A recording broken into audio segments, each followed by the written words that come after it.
Themistocles is a fascinating character, very much an example of the effect of democracy in Athens.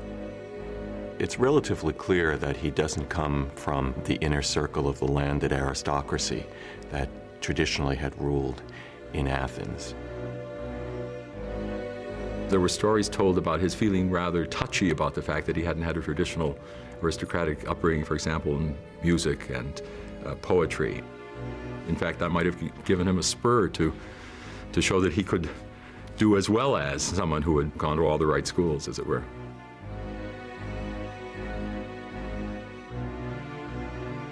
Themistocles' opinion of his common origins was blunt and straightforward. I may not know how to play the lyre or flute, but I do know how to make a city great. Themistocles had learnt the skills of leadership here, the Democratic Assembly of Athens. From this very podium, Themistocles would now show himself to be one of history's greatest leaders, the savior of his city. For Themistocles alone recognized that the Persians might still be a danger, and that next time, victory for the Athenians might not prove so easy. Themistocles realized that the Persians, if they came again, it would be in a way that made sure that they weren't going to be defeated by land again. There was no way that the Athenians could rely on traditional hoplite fighting technique. Themistocles began to form a bold new strategy, employing the most advanced weapon of the day,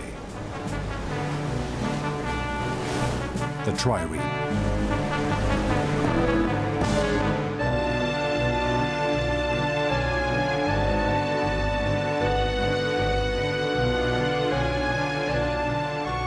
Triremes were the state-of-the-art in ancient shipbuilding. Stacking 170 oarsmen on 3 levels, their combination of lightweight and raw power gave them astonishing speed and maneuverability.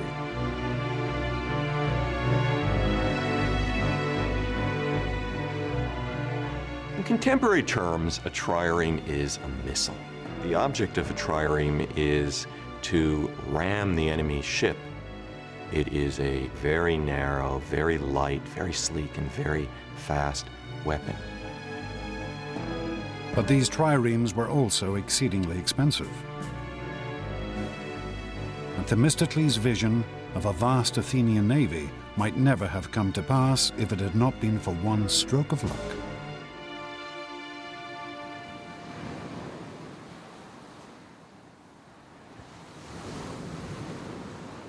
In the year 483 BC, the Athenians discovered a great vein of silver in their territory, worth 100 talents, a vast amount in the ancient world.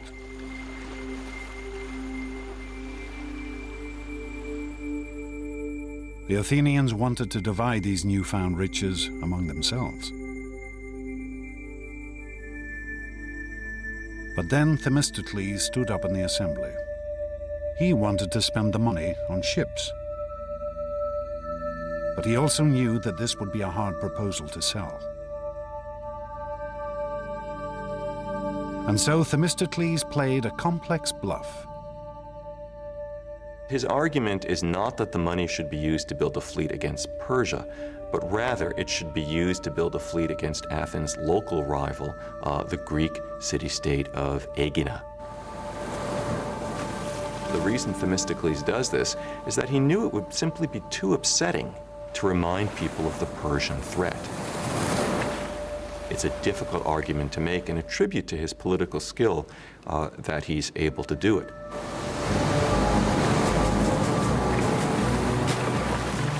Themistocles convinced the Athenians to build the greatest naval force in Greece, a force of 200 triremes.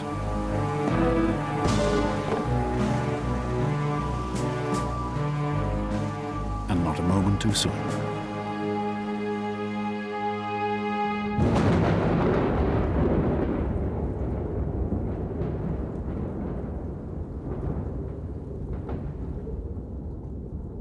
The great Persian king Darius died in 486 BC, and his son Xerxes assumed his father's throne. Xerxes' first action was to vow vengeance for his father's defeat at the hands of the Athenians. On my father's behalf, and on behalf of all my subjects, I will not rest until I have taken Athens and burnt it to the ground. As an imperial power, the Persians cannot allow small regional states like this to beat them with impunity. Xerxes began to gather his forces. He conscripted troops from every corner of his empire: Arabians, Egyptians, Phoenicians, as well as Persians.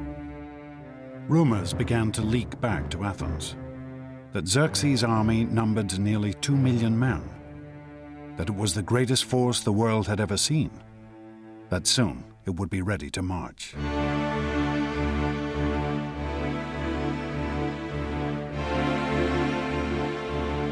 And then finally, in the spring of 480 BC, news reached Athens.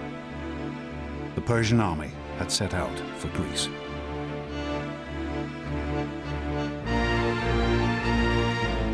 History records that Xerxes' troops drank rivers dry.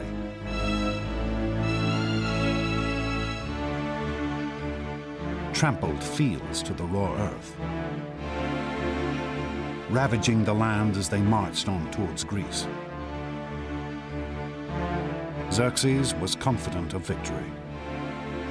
We shall so extend the empire of Persia that its boundaries will be God's own sky, so that the sun will not look on any land that is not ours. When the Greeks realized that the Persians were invading again, terror gripped the whole country. For the Athenians, who knew that they would be Xerxes' first target, it seemed that this could only be the end. As panic gripped the city, they turned desperately to their gods. They sent a messenger to the oracle to find out their fate.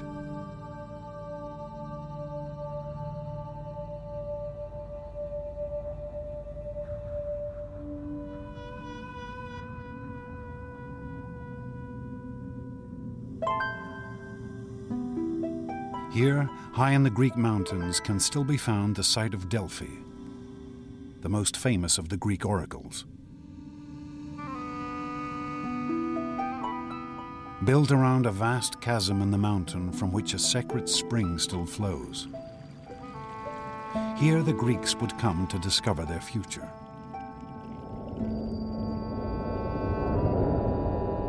They would ask questions of the Pythia, the mysterious priestess who spoke with the voice of the god Apollo.